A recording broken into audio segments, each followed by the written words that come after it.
I think we should be at war with Israel. Really? Yeah. Then maybe you're going to say Shahada. Repeat after me. Ashhadu. Tell me one country in the world that has done more egregious things to us than Israel. Do you think Trump is compromised? What? Obviously, of course. This is why I'm actually the right person to the job. Yeah, because I'm not bought. Israel is an enemy of America, and they have occupied our government. They actually believe that Epstein was a Russian agent. Everything that he said about Muslims, if you were to say about Jews, you'd do 5 years in prison. The next part might be triggering to some people, and it is triggering because the media told us it is triggering. It might be uncomfortable because every time people notice who owns stuff, the same media starts throwing anti-Semitic accusations. Dan required that he has the time and the space to read out the next part out loud without being interrupted. So I honored his request and I gave him the space without interrupting him, like every time someone mentions things like this in the media. It's up to you guys to fact check him and prove that he's alive.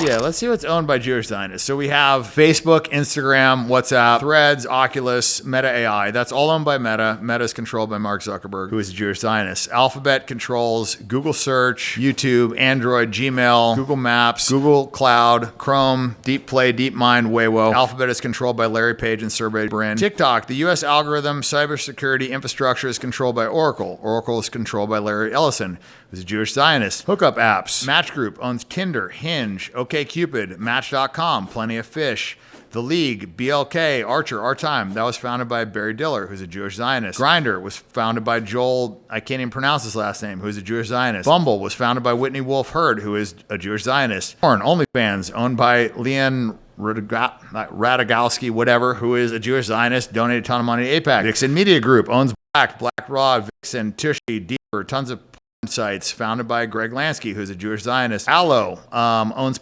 Pornhub, YouPorn, RedTube, Brazzers, Reality King, owned by Solomon Friedman, who is a Jewish Zionist. Now we can go to the TV news. Warner Brothers, HBO, CNN, DC Studios, Cartoon Network, Discovery Network, TNT, TBS, Max, formerly HBO Max, Adult Swim, HGTV, Food Network, Animal Planet, all owned by Warner Brothers. That is run by David Zaglev, who is a Jewish Zionist. Disney owns ESPN, ABC, Marvel Studios, Pixar, 20th Century Studios, Disney Plus, Hulu, National Geographic, run by Bob Iger, who is a Jewish Zionist. Paramount Global owns CBS, CBS News, CBS Sports, local CBS stations, Paramount Pictures, Paramount Animation, Paramount Players, MTV, Nickelodeon, Comedy Central, BET, VH1, CMT, TV Land, Smithsonian Channel, on and on and on, Paramount Plus, Showtime, Pluto TV. I could keep going. It's too many to even name.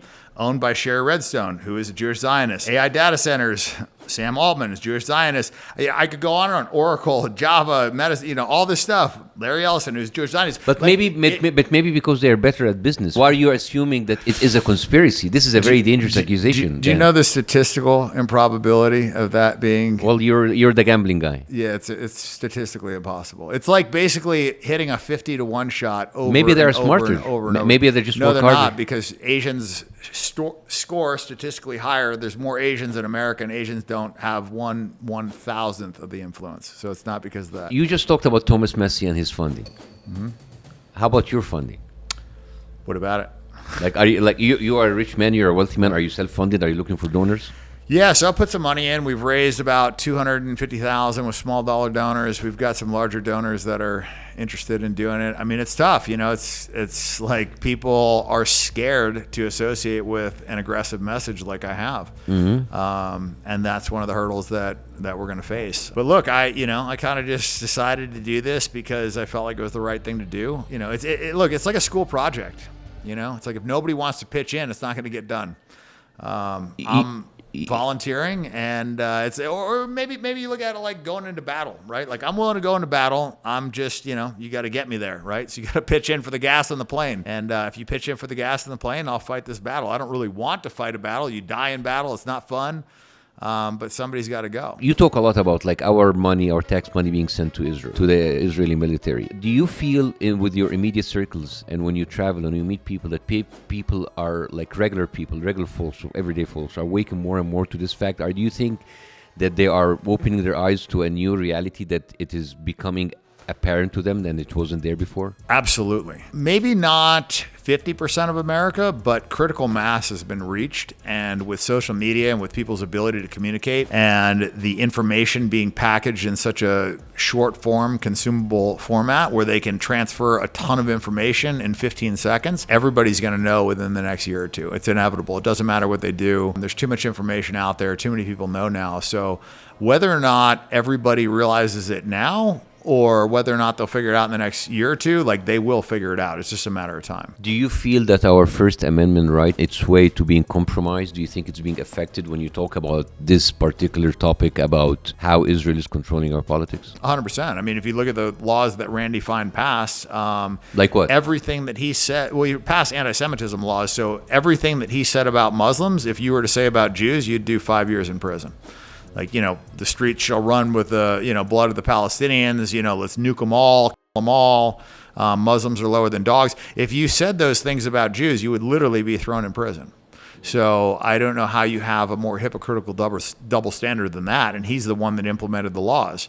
But it's once again with these Jewish supremacists, this rules for thee, but not for me. And that's the big issue, is like they want a separate set of rules. They want to put themselves in a victim category, which they're absolutely not victims. And they want to be treated as victims. And they use that, they weaponize the Holocaust. They weaponize these things so that they can go out and operate with impunity. And then if you criticize them, they have words like anti-Semitism to shut down the conversation and to shame you. And it's not...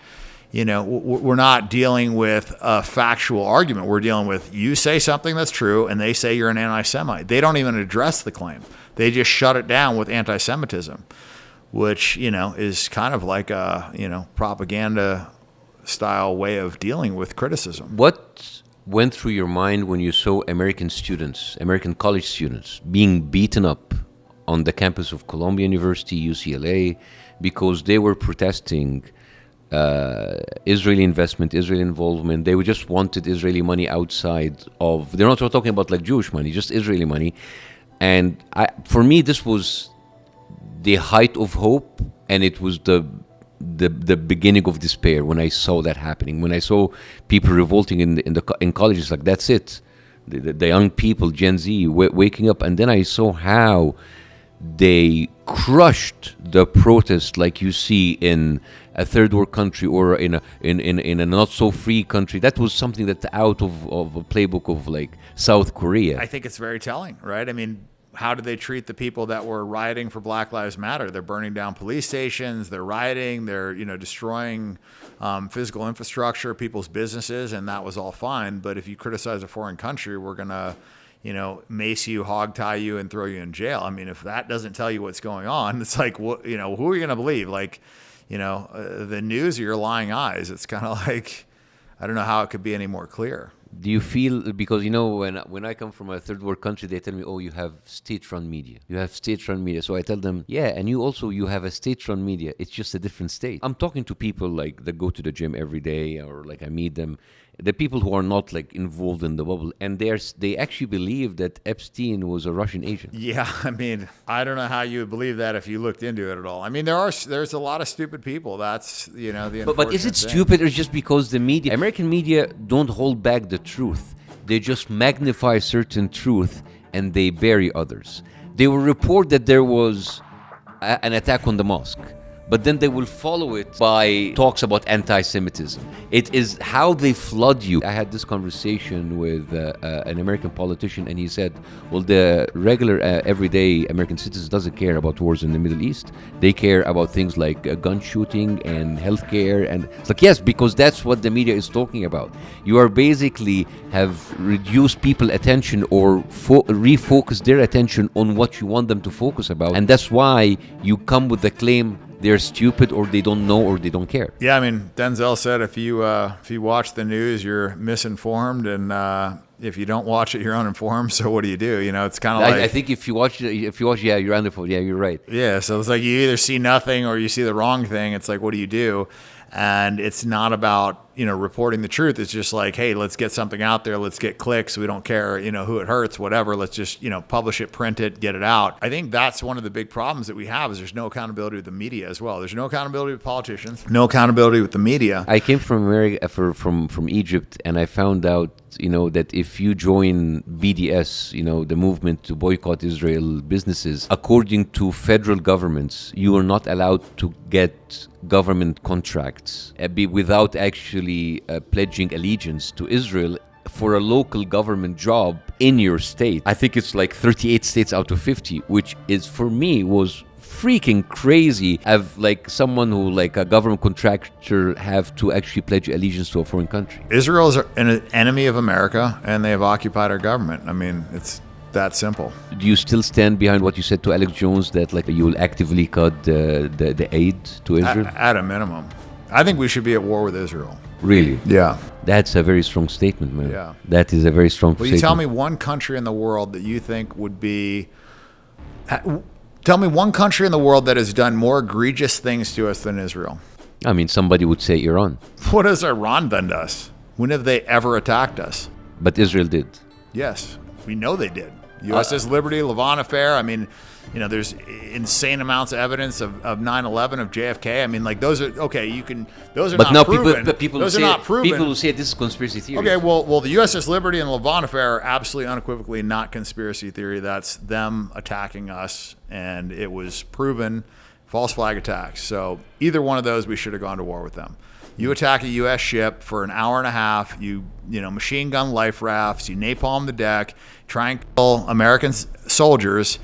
We should be at war with that country. I want to kind of switch gear and talk about what happened with you and Nick Fuentes. Well, I think initially I had a decent amount of respect for him because he was one of the people that was saying a lot of things that were difficult to say. He was saying it to a very small audience. But I noticed a very distinct shift in his messaging. And what was the shift? it happened. Well, he was fighting with all sorts of people. So let's just start there. He's fighting with Candace Owens. I had to like mediate that battle, behind the scenes for almost a year. I was like taking both their calls, trying to like put out fires there. And then he was fighting with Jake Shields. I mediated that. He was just constantly fighting with every single person. Jackson Hinkle, I could just name, Hodge twins, Sneeko. Then the list goes on and on. He's fought with almost every single person. That I could, deal with, whatever. Some people are, just very difficult to deal with, whatever the issue is. But when he coined the term low IQ anti-Semitism to basically stifle a conversation with anybody that isn't of high intelligence, which is most of America. So basically telling most of America, you can't talk about this topic, let's gatekeep this. Only super intelligent people can talk about this. That's an attack on the movement. And then when he weaponized the term to talk about anybody that didn't accept the government Charlie Kirk narrative, that was extremely suspicious. That was when I was like, wait, what is he doing? Because this fucking idiot's never shot a gun. He doesn't know anything about ballistics. Like, I've dug rounds out of animals. Like, I've shot a 30-06. I grew up hunting. Like, I know what bullets are supposed to do when they hit soft tissue and bone. He has no idea. He's talking out of his ass. And for him to say that it's a 0% chance that Israel had any involvement is, like, extremely suspicious. Because I didn't say it was 100% Israel. I just don't accept that it's 100% not. I don't accept that, like, the government's telling us the truth after we caught them lying numerous times. But let's just set that aside. Then he wants to normalize Epstein. Epstein's the coolest guy ever. Epstein wasn't a pedophile. Hey, let's go sell his merch. Epstein had aura. What the is that? And then Casey Putsch runs. I don't even know who this guy is, but apparently he's like a Christian nationalist. He supposedly has a lot of, similar views of Nick, and he's not bought. And Nick hits on him and says, I'm going to, whatever. He's going to piss on his grave and all this shit, talk shit to him when he loses. And then he endorses a Jewish Democrat woman after 3 months prior saying the left is coming to kill us. He hates women. Women shouldn't be in any positions of power, and she's Jewish. And, he said all this stuff about Jews. It's like, wait, your message is so fucking incongruent. None of it makes sense. And if I was, a Israeli Hasbara agent, I would be telling you to do exactly what you are doing right now. Making actually talking about Israel so radioactive and so inconsequential, and kind of dilute the whole conversation and distract it. Yeah, it's just like disinformation. He's just causing tons of infighting in the movement. He's got this bot army that says they're going to like kill and rape people. He makes them pledge allegiance to him.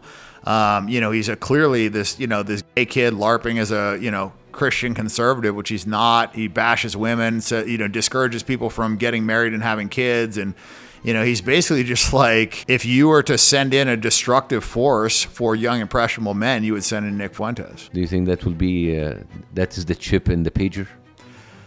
Well, I mean, look, he would be to kind of like implode the movement from inside. Yeah, he'd be so easy to get, right? A gay kid pretending to be straight that lives in his mother's basement, that doesn't really have any money, that's banned on some platforms, and he didn't. And by the way, like, he didn't make some big sacrifice to get banned. By the way, like, Ben Shapiro just didn't feel like he could control him, and he fired him as an intern, and then he got his banking shut down. It's like, boo. Who? When I was 19, I was making $800 a month in the military. Like, oh, you had your banking shut down. So fucking what? You're a kid. You're living with your parents. Like, so he acts like, and yeah, maybe he got punished, but he didn't get punished because he left some big job to like talk about, what people didn't want him to talk about. He just, Ben didn't feel like he was controllable, and so he cast him aside. And so, now he's monetized it. Now he's famous because of this. Now he's making money because of this, and he's got a podcast and an audience. So, he doesn't seem to be trying to do anything to fix it.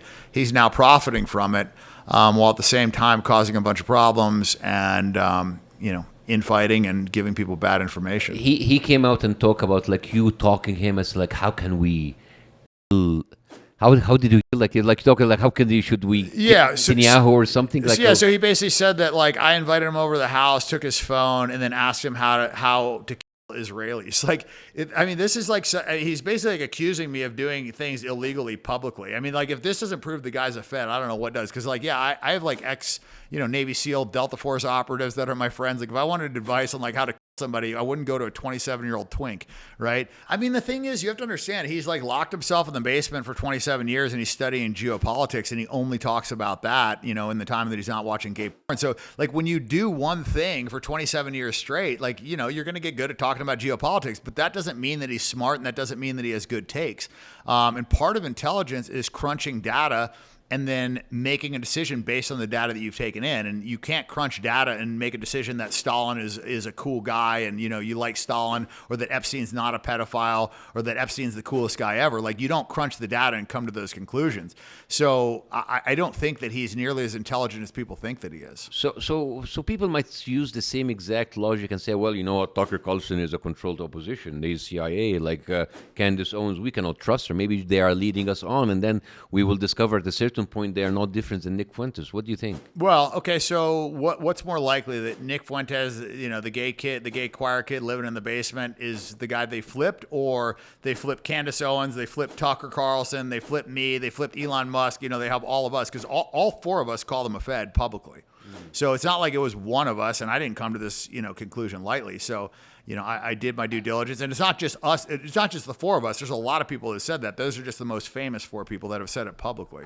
And he also said, like, other people were Feds too. So it's like, I don't know, who are you going to believe? Nick is the only guy in the movement that's not a Fed. Like, it's just, and he's already been lying to his audience. He's been lying to his audience because he's gay, and he's saying he's straight. I have a problem trusting Elon Musk. This is actually someone I would say, like, I get it, but he doesn't, because the way that he supports Tommy Robbins, the way that he platforms people who really, I get it, say, but really inside divide. It's crazy. I get it, but what did he say about Trump? He said Trump was in the Epstein files, and sure enough, he was in the Epstein files. So I mean, like, but then I think he kind of like, this was like a power move, and then he kind of flipped, and then he went silent. Yeah, maybe he was used to pressure Trump. Yeah. I mean, like I said, any one of these people you could discredit, but I think the odds that all these people are saying the same thing and they're all wrong, I think, is much less. Like I said, maybe Tucker's a CIA guy. I mean, I judge people by their enemies, and it looks like there's a lot of people attacking Tucker right now. I don't know. And also Nick is partnering with Alex Jones, so I believe Alex Jones is kind of like, I feel like after Sandy Hook, he was kind of compromised for a while too. So I don't know. But you went on Alex Jones' actually podcast. Had a good chat with him. I was surprised. But you still think that he was like flipped at a certain point? Well, there was definitely like a shift. I mean, he might have snapped out of it when Trump basically disowned him, because it seems like he's had a big shift since then, and a lot of his takes are a lot better. I mean, I didn't trust anybody that was supporting Trump because he was indefensible. So, I looked at a lot of these people that were supporting Trump, and it's just, you have to question it. Do you think Trump is compromised? What? Obviously, of course. Like, the guy sold us out. I mean, he sold us out so bad. He wouldn't want to go to war with Iran. Like, he's benefiting off of all of this. He's making a ton of money. His family's making a ton of money. Do you think Israel has a lot of dirt on him? Clearly. I mean, why else would he be? I mean, the fact that like he talks openly about Miriam Edelson giving him $250 million, and if you ask Miriam if she likes America or she likes Israel, she wouldn't answer. I think she likes Israel, and he said that openly in front of people. Yeah, and what did he say about Sheldon? He said Sheldon would come into his office whenever he wanted and talk about Israel nonstop. So it's like that's literally the textbook definition of foreign, influence. When a guy gives you $150 million and he can come into the president's office anytime he wants and and push for a foreign country, like that's literally why we have FARA. But we only have it for everybody except for Israel. Like, why is Israel the exception? What would be the first thing you do if you made it into Congress and took Randy Fine's chair? Do you even know what you're gonna do as a? Do you know what your duties as a congressman? Yeah, I mean, you got to go to D.C. As you got to pass Are legislature. you gonna you keep vote this on things. haircut? What's that? Yeah, I'm gonna be the first guy in there with a mullet. You gonna have a mullet? Are you gonna wear suits at least? If I have to. But okay, what will be your first decision? I want to pass laws to hold politicians accountable for what they say. I think that if you knowingly lie to your constituents, there should be real criminal consequences for that. Do you think there's a big problem of internal trading in Congress? Do you think they are using their position in order to inflate their wealth through internal trading and inside trading? Yeah, we know they are. We have proof of that. Yeah, they're all getting rich doing things like that. That's the problem, is they're focused on what's best for them and what they can get out of being in office. And the country's not run for the benefit of the citizens. It's run for the benefit of the people that are in government, and that's a recipe for corruption. You are running in a district that is inherently Republican. You don't need Democratic voices. You don't need voices on the left to support you. You don't need people, liberals or Democrats, to like you. However, do you still believe that there is something in common between you and them? Do you think that there is one thing that you can tell them that, like, yes, I have all of these differences with you. My lifestyle, my opinions is different, but I think if you are that Democrat in the district, you should give me your vote. What would you tell them? Well, I mean, I don't need any Democratic votes at all. It's but let's not votes, because a lot of people are coming to the table already with preconceived notion about you because everything that you represent, your lifestyle. But is there anything redeemable about you at all as someone who's representing your district in Congress that could tell them that this is why I'm actually the right person to the job? Yeah, because I'm not bought, and I think that one of the things I respect about the people on the left is that a lot of times they will say what they believe, even though it's detrimental to them personally or their platform. I don't really give a shit if you're right or if you're wrong. I care about your intentions. And if you're doing what you believe is right and you're sacrificing, your money, your platform, whatever, to do what you believe is right, then I think that you're on the right path. And I don't give a shit if you're on the left. I don't care if you're on the right. I don't care what your message is. If you're acting purely with a pure intention, I think you're doing the right thing. And that's what we need more of in this country, is people doing what they really believe is right, as opposed to doing what is going to make them money or what's going to get them reelected. There's a lot of pictures for you going to Qatar, meeting a lot of Muslim people. You went to the Middle East. A lot of people are like, oh, there's Qatari money behind him. Oh, Dan Bilzerian has, converted to Islam. A lot of people are like, oh, maybe is he praying now? Is he reading the Quran? What is your position? Like, what are you? Are you becoming like more Muslim friendly? Are you becoming a Muslim? Maybe you're gonna say Shahada. Repeat after me, Ashhadu. With respect to the Muslims, I think that is, a lot of the Muslim hate just comes from Jewish propaganda. And it comes from the media. It comes from the movies. It comes from TV, villainizing Muslims, pretending that they're always terrorists. And it's just divisional messaging. And that's what we've gotten from the media for the last 7 years is, right versus left, black versus right, Muslim versus Christian. It's just division, division, division. And I don't see Muslims as the problem. I mean, obviously, when you look at, these immigration issues, and they're taking people from Muslim countries, it's easy to point the finger and say, oh, it's, look at these Muslims and they're causing all these problems. But when you take Ethiopians from Africa, that's a predominantly Christian country, and they're causing problems. It's not because they read the Bible, no different than the people that are coming over from Mexico that are poor and that, a lot of these guys are in gangs and whatever, and they come to America and they cause problems. It's not because they believe in Jesus Christ, most of these people are not doing these things because of their religion. They're doing it because they're poor and they're being led into a country that they have no allegiance to, and they're not having to go through any sort of a process. And you're solving for the worst possible candidates when you open the borders and you don't allow the people that are coming in with skills and with money that want to contribute to the country, and you're only allowing in the people that want to come in there illegally. You're going to solve for the worst possible candidates. And so this idea that we have this big Muslim problem in America is just bullshit. It's just Jewish bullshit. That's what it is, because there's less than 1% of America that's Muslim. So, it doesn't help me to talk about this stuff. There's probably a lot of people in my district that think that Muslims are the problem and we got to get these jihadists and whatever. But I don't care. Like, what you're going to get with me is you're going to get the truth, and you're not going to get a crafted message. You're not going to get what I think is going to get people to vote for me. You're going to get the truth. That's all you're going to get. What's your experience visiting the Muslim countries? Where did you visit, and what was your experience there? So I've been to half of the countries in the GCC, so UAE, Qatar, and Bahrain. And what I noticed is that they have no crime. They all treated me with a ton of respect, and they didn't seem to discriminate against Christians in any way, shape, or form. And they were very clean. Seem to be well-run countries, but I haven't lived there. I've spent months at a time there, whatever. I haven't gotten any money from any of those countries. But how did you like? Did you like living there? Was it like a decent experience? It was okay. I mean, it's kind of like similar to Vegas, really. It's just like a clean, rich city. Maybe we should take you to Egypt, to Lebanon, and show, and Jordan, and show you, or Morocco, and show you kind of like the Republican part. Like, not Republican, they say, like, there are monarchies and there are republics. Morocco is an interesting constitutional monarchy. I think you should actually come back to the Middle East and visit a different side of the Islamic world. Well, yeah, as soon as they stop getting bombed, maybe. No, Egypt is fine. Egypt, you'll have a good time in Egypt. You'll love the beaches there. It's a different experience. I think you should also. You've met the rich Muslims. I think you should meet the less rich Muslims. I think you'll find a different experience. I think I have more in common with them.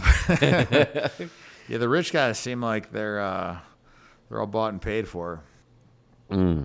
If you would want to end this podcast with a thought for the people watching you, something to leave them with, what would you say?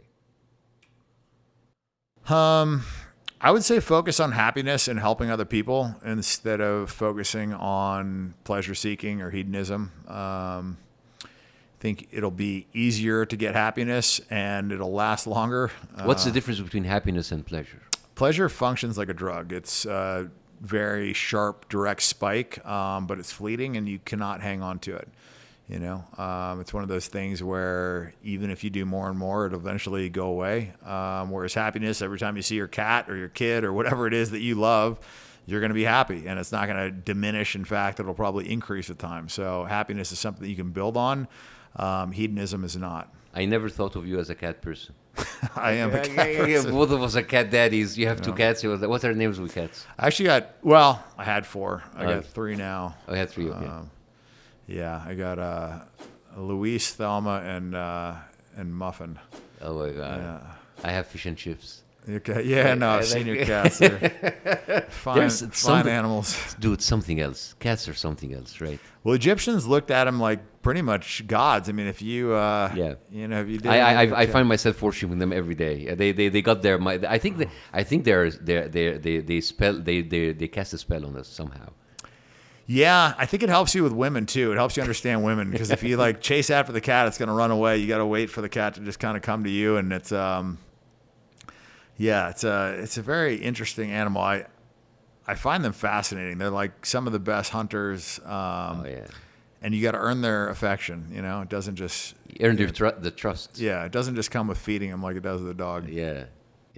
Side note, me and Dan text a lot, and 90% of our texts are about our cat. The day that I left Dan after our interview, he sent me a video of 3 kittens that his girlfriend picked up from a shelter. Yeah, me and Dan are going to be future mad cat ladies. I totally agree. Well, you know what?